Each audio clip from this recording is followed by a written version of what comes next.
Hello everyone, good morning to all of you and welcome to online study point. दोस्तों, आज है 6 फरवरी और आज की इस वीडियो में हम 6 फरवरी से रिलेटेड करंट अफेयर के सभी इंपॉर्टेंट क्वेश्चन को कवर करने वाले हैं। तो यदि आप लोगों को इस वीडियो की पीडीएफ चाहिए तो आप हमारे इस मोबाइल एप्लीकेशन को भी इंस्टॉल कर सकते हैं, जिसमें आप लोगों को डेली क्विज, फ्री पीडीएफ और प्रतिदिन के करंट अफेयर का ऑडियो भी मिल सकेगा।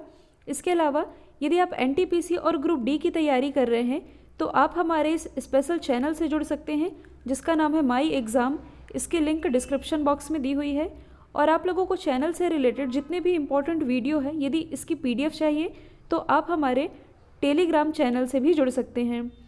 स्टार्ट करते हैं हमारा पहला क्वेश्चन। हाल ही में बॉक्सिंग फेडरेशन ऑफ इंडिया के नए अध्यक्ष कौन बने हैं? तो बॉक्सिंग फेडरेशन ऑफ इंडिया के नए अध्यक्ष ये बन गए हैं अजय सिंह। मतलब कि अध्यक्ष के रूप में इनकी नियुक्ति दोबारा से की गई है बॉक्सिंग फेडरेशन ऑफ इंडिया के अध्यक्ष के रूप में। यदि हम बात करें बॉक्सिंग फेडरेशन ऑफ इंडिया की, तो इसकी जो स्थापना है ये हुई थी 25 फरवरी 1949 में। हेडक्वार्टर स्थित है नई दिल्ली में। यदि हम बाकी के ऑप्शन को डिस्कस करें तो कुछ समय पहले ही जो ज्ञानेंद्रो निगोबम है, ये हॉकी इंडिया के अध्यक्ष बनाए गए, जो कि बिलोंग करते हैं मणिपुर से। और हॉकी इंडिया के मतलब कि पूर्वोत्तर भारत से हॉकी इंडिया के अध्यक्ष बनने वाले ये पहले व्यक्ति बने थे। इसके अलावा भारत के जो नरेंद्र बत्रा है, ये FIH यानी कि इंटरनेशनल हॉकी फेडरेशन के प्रेजेंट टाइम में अध्यक्ष हैं, जिसका हेडक्वार्टर लॉजन स्विट्जरलैंड में स्थित है। जबकि अभी हाल ही में जो उत्पल कुमार सिंह है, ये भी हाल ही में हमारे लोकसभा महासचिव बनाए गए हैं। इन्होंने स्थान लिया है स्नेहलता श्रीवास्तव का। अगला क्वेश्चन है, हाल ही में जारी किए गए रिपोर्ट के अनुसार भारत का टॉप सेलिब्रिटी इंडोर्सर कौन बना है? मतलब कि इंडिया के मोस्ट वैल्यूड सेलिब्रिटी ये कौन बने हैं? तो ये बन गए हैं क्रिकेटर विराट कोहली। मतलब कि जो विराट कोहली है, इनकी ब्रांड वैल्यू यदि देखी जाए तो ये है लगभग 237 मिलियन $। और इसी के साथ इस लिस्ट में ये लगातार चौथी बार टॉप पर रहे हैं। दूसरे स्थान पर रहे हैं बॉलीवुड अभिनेता अक्षय कुमार। इनकी ब्रांड वैल्यू लगभग है 119 मिलियन $। तो दूसरे स्थान पर रहे हैं अक्षय कुमार। यदि हम बाकी दो ऑप्शन को डिस्कस करें जिनका नाम अभी चर्चे में रहा है, तो हाल ही में जो बॉलीवुड अभिनेता है सोनू सूद, इन्हें भारतीय निर्वाचन आयोग के द्वारा पंजाब का स्टेट आइकन नियुक्त किया गया। इन्हें अभी हाल ही में UNDP यानी कि यूनाइटेड नेशन डेवलपमेंट प्रोग्राम के द्वारा ह्यूमैनिटेरियन एक्शन अवार्ड से नवाजा गया है। इसके अलावा कुछ समय पहले ही जो टॉप 50 एशियाई सेलिब्रिटी की लिस्ट जारी की गई थी, इसमें टॉप पर रहे थे सोनू सूद ही। इसके अलावा हाल ही में पेटा के द्वारा पर्सन ऑफ द ईयर 2020 ये चुना गया है जॉन अब्राहम को। हाल ही में चौरा चौरी शताब्दी समारोह का उद्घाटन किसने किया है? तो चौरी चौरा शताब्दी समारोह का उद्घाटन अभी हाल ही में प्राइम मिनिस्टर नरेंद्र मोदी जी के द्वारा किया गया है वीडियो कॉन्फ्रेंसिंग के माध्यम से, क्योंकि हाल ही में इस घटना के 100 साल पूरे हुए हैं और इसके आयोजन की शुरुआत करने के लिए प्राइम मिनिस्टर नरेंद्र मोदी जी ने चौरा चौरी घटना को समर्पित एक डाक टिकट भी जारी किया है। अब देखिए, ये जो घटना रही थी चौरा चौरी की घटना, जो कि उत्तर प्रदेश के गोरखपुर जिले के पास एक स्थान है चौरा चौरी, यहाँ घटित हुई थी, जिसमें कि जो फ्रीडम फाइटर्स हैं यानी कि स्वतंत्रता सेनानी, इनके एक ग्रुप के द्वारा एक पुलिस स्टेशन में, मतलब कि एक पुलिस स्टेशन को चारों तरफ से बंद करके इसमें आग लगा दी गई थी, जिसमें कि 22 पुलिसकर्मी और 3 स्वतंत्रता सेनानी की मौत हो गई थी। तो इसी की स्मृति में, मतलब कि अब यदि कहा जाए तो इसके 100 साल पूरे हो चुके हैं। तो इसी का जो शताब्दी समारोह है, इसका उद्घाटन प्राइम मिनिस्टर नरेंद्र मोदी जी के द्वारा किया गया है। हाल ही में भारत और किस देश के बीच संयुक्त सैन्य अभ्यास, जिसका नाम है युद्ध अभ्यास, इसका आयोजन किया जाएगा? तो युद्ध अभ्यास, जो कि भारत और अमेरिका के बीच एक मिलिट्री एक्सरसाइज है, इसका आयोजन अभी हाल ही में किया जाएगा 8 फरवरी से लेकर के 21 फरवरी के बीच। और कहाँ किया जाएगा? तो इसका आयोजन किया जाना है राजस्थान में, और ये इसका 16वां संस्करण होगा। तो अब यदि हम बात करें अमेरिका की, तो आप मैप में देख सकते हैं, ये है US। इसकी कैपिटल क्या है? तो ये है वॉशिंगटन DC। वॉशिंगटन DC में ही हेडक्वार्टर स्थित है इंटरनेशनल मॉनेटरी फंड का, वर्ल्ड बैंक का। इसके अलावा अमेरिका की जो स्पेस एजेंसी है नासा, इसका भी हेडक्वार्टर वॉशिंगटन DC में स्थित है। यहाँ की करेंसी है $। हाल ही में यहाँ के सबसे उम्र दराज और 46वें राष्ट्रपति बनाए गए हैं जो बाइडन भारतीय मूल की जो कमला हैरिस है ये बनाई गई हैं उपराष्ट्रपति। इसके अलावा यदि आप आसपास की लोकेशन देखेंगे तो ये है अटलांटिक महासागर जो कि एस आकार की आकृति में है, इधर है पैसिफिक ओशन। यहाँ जो आप देख रहे हैं यूएस और यहाँ जो आप देख रहे हैं मैक्सिको, एक नदी है जो कि यूएस और मैक्सिको के बीच एक अंतर्राष्ट्रीय सीमा बनाती है। एग्जाम में पूछा गया क्वेश्चन है। इस रिवर का नाम है रियो ग्रैंडे रिवर, जो कि यूएस और मैक्सिको के बीच अंतर्राष्ट्रीय सीमा बनाते हुए यहाँ जो आप देख रहे हैं गल्फ ऑफ मैक्सिको यानी कि मैक्सिको की खाड़ी यहाँ गिर जाती है। इसके अलावा यहाँ आप देख रहे हैं कैरिबियन सी, और विश्व का जो सबसे बड़ा द्वीप है ये है ग्रीनलैंड, जो कि आप कुछ यहाँ देख सकते हैं। अब इस क्वेश्चन में बात की जा रही है अभ्यास की, तो एक बार आप सभी ऑप्शन को रिलेट कर सकते हैं। जैसे कि भारत और चाइना के बीच एक एक्सरसाइज होती है जिसका नाम है हैंड इन हैंड। भारत और श्रीलंका के बीच एक एक्सरसाइज होती है जिसका नाम है मित्र शक्ति। इसके अलावा भारत और बांग्लादेश के बीच होने वाली एक्सरसाइज का नाम है संप्रति। यदि हम बात करें अमेरिका की तो युद्ध अभ्यास के अलावा दो और एक्सरसाइज है, एक तो है कोप इंडिया एक्सरसाइज, दूसरी है वज्र प्रहार एक्सरसाइज। और ये दोनों ही एक्सरसाइज मतलब कि कोप इंडिया, वज्र प्रहार और युद्ध अभ्यास ये तीनों ही होती हैं भारत और अमेरिका के बीच। बस फ़र्क इतना है कि जो कोप इंडिया है ये भारत और अमेरिका के बीच एयरफोर्स एक्सरसाइज है, जबकि जो वज्र प्रहार और युद्ध अभ्यास है ये भारत और अमेरिका के बीच मिलिट्री एक्सरसाइज है। हाल ही में किस राज्य के वन विभाग ने पहली बार जल पक्षियों की जनगणना शुरू की है? तो हाल ही में जो पश्चिम बंगाल का वन विभाग है इसके द्वारा राज्य के आसपास के 54 डिफरेंट एरियाज़ में अपनी पहली जल पक्षी जनगणना की शुरुआत की गई है।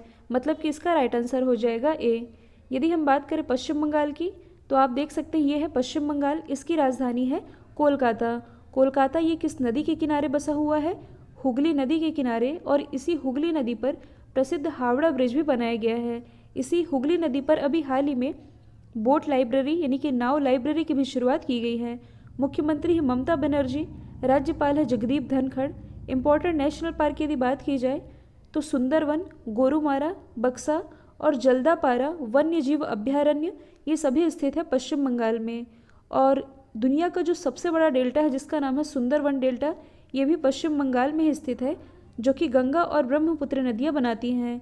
इसके अलावा दुनिया की जो पहली ट्रॉम लाइब्रेरी है इसकी भी शुरुआत पश्चिम बंगाल की राजधानी कोलकाता में की गई है। हाल ही में तमिलनाडु सरकार के द्वारा किस आर्द्र भूमि को पक्षी अभ्यारण्य के रूप में घोषित करने की घोषणा की गई है? तो देखिए तमिलनाडु का जो कलिवली वेटलैंड्स है इसे पक्षी अभ्यारण्य के रूप में डिक्लेयर करने की घोषणा की गई है तमिलनाडु गवर्नमेंट के द्वारा। अब मैंने आप लोगों को बताया भी है कि ये जो वेटलैंड्स है यानी कि आर्द्र भूमि ये क्या होते हैं? तो ये एक ऐसा क्षेत्र होता है जो कि विशेषकर पक्षियों के लिए लाभप्रद होता है। मतलब कि इस एरिया में इन्हें खाने के लिए पर्याप्त कीड़े मकोड़े मिल जाते हैं।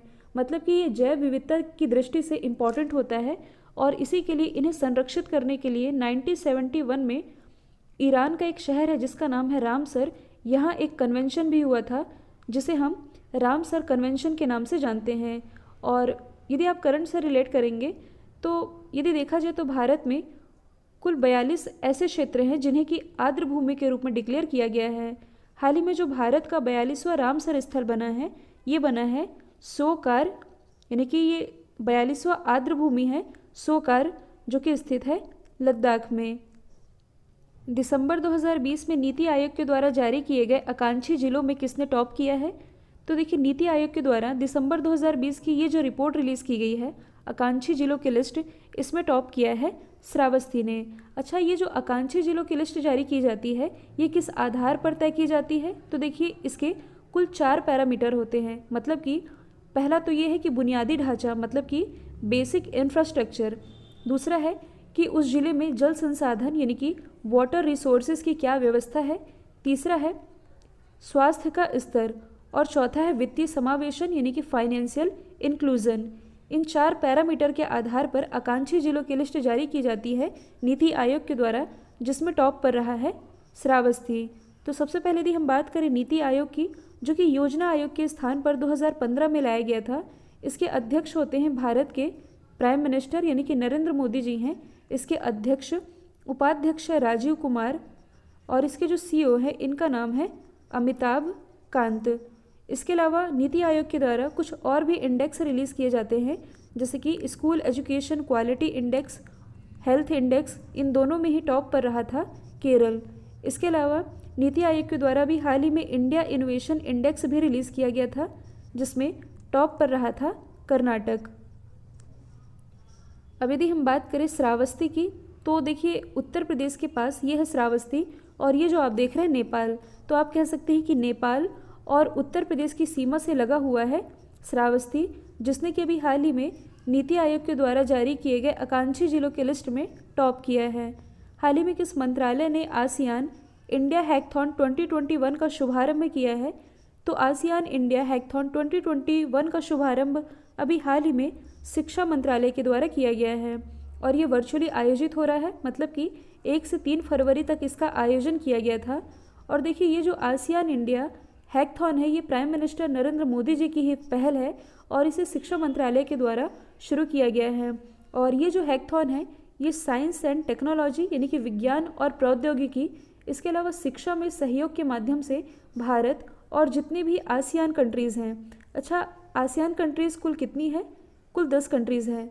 तो भारत और जितनी भी आसियान कंट्रीज़ हैं, इनके संबंधों को सुधारने और इनके बीच में संबंधों को मजबूत बनाने के लिए इसका आयोजन किया जाता है। तो आसियान की फुल फॉर्म बनती है association of south east Asian nation. इसकी स्थापना हुई थी 1967 में। हेडक्वार्टर स्थित है इंडोनेशिया के जकार्ता में। अब यदि हम बात करें शिक्षा मंत्रालय की, तो प्रेजेंट टाइम में हमारे शिक्षा मंत्री हैं रमेश पोखरियाल जी। रमेश पोखरियाल, जिन्हें कुछ समय पहले ही Vatayan life time achievement award से नवाजा गया था। इनकी कॉन्स्टिट्यूंसी है हरिद्वार, उत्तराखंड। तो देखिए आगे के जो 3 क्वेश्चन हैं मैंने रिवीजन के फॉर्मेट में रखे हैं, इसका हम क्विक रिवीजन कर लेते हैं। हाल ही में केरल के किस शहर में भारत का पहला जेंडर पार्क स्थापित किया गया है? तो ये स्थापित किया गया है केरल के कोझिकोड में। तो ये एक पहल है जो कि जेंडर इक्वालिटी यानी कि लैंगिक समानता और एम्पावरमेंट की दिशा में कार्य करती है। तो यही स्थापित किया गया है केरल के कोझिकोड में। अब इस क्वेश्चन में भारत के पहले की बात की जा रही है, तो इसी केरल के कोझिकोड में भारत का पहला IWTC यानी कि इंडियन वुमेन ट्रेड सेंटर की स्थापना की गई है। केरल के ही अलापुझा में भारत का पहला मजदूर संग्रहालय स्थापित किया जा रहा है। केरल के कोट्टूर में दुनिया का सबसे बड़ा एलिफेंट रिहैबिलिटेशन सेंटर स्थापित किया जा रहा है, जबकि केरल की राजधानी तिरुवनंतपुरम में भारत का पहला स्पेस टेक पार्क स्थापित किया गया है। हाल ही में एशियाई क्रिकेट परिषद का अध्यक्ष किसे नियुक्त किया गया है? तो देखिए एशियाई क्रिकेट काउंसिल, जो कि एशिया का एक क्षेत्रीय प्रशासनिक निकाय है, इसके अध्यक्ष के रूप में अभी हाल ही में जय शाह की नियुक्ति की गई है। अब यदि हम बात करें एशियन क्रिकेट काउंसिल की, तो इसकी स्थापना हुई थी 19 सितंबर 1983 में। हेडक्वार्टर स्थित है श्रीलंका के कोलंबो में। और कोलंबो पोर्ट के बारे में हमने कल ही डिटेल में डिस्कस कर लिया था, और इसके जो अध्यक्ष प्रेजेंट टाइम में ये हैं अमिताभ चौधरी। हाल ही में BCCI के द्वारा 87 साल में पहली बार किस ट्रॉफी को रद्द किया गया है? तो BCCI के द्वारा 87 साल के इतिहास में पहली बार रणजी ट्रॉफी को रद्द किया गया है, जो कि क्रिकेट से रिलेटेड है। तो देखिए यदि हम बात करें BCCI की, इसकी स्थापना 1928 में हुई थी। हेडक्वार्टर स्थित है मुंबई, महाराष्ट्र में। इसके प्रेजेंट टाइम में अध्यक्ष हैं सौरव गांगुली जी। इसके अलावा यदि हम क्रिकेट से रिलेटेड कुछ अन्य ट्रॉफियों की बात करें, तो Irani trophy, CK Naidu trophy, Duleep trophy, Deodhar trophy, Rohinton trophy, JD Birla trophy, ये सभी रिलेटेड है क्रिकेट से ही। और यदि आप करंट से रिलेट करेंगे, तो हाल ही में क्रिकेट से ही रिलेटेड एक और ट्रॉफी है जिसका नाम है सैयद मुश्ताक अली T20 ट्रॉफी, जो कि अभी हाल ही में जीत ली है तमिलनाडु ने बड़ौदा को हरा करके। कल जो मैंने आप लोगों से सवाल पूछा था, इसका राइट आंसर था अंडमान निकोबार। अब आप लोगों के लिए आज का सवाल है, हाल ही में भारत का पहला इम्प्यूटी क्लिनिक ये कहाँ से लॉन्च किया गया है? तो इसका जो भी आंसर है कमेंट बॉक्स में बताइएगा। वीडियो यदि पसंद आया है तो लाइक, शेयर और सब्सक्राइब करना बिल्कुल मत भूलिएगा। तो आज के लिए इतना ही। Thank you so much.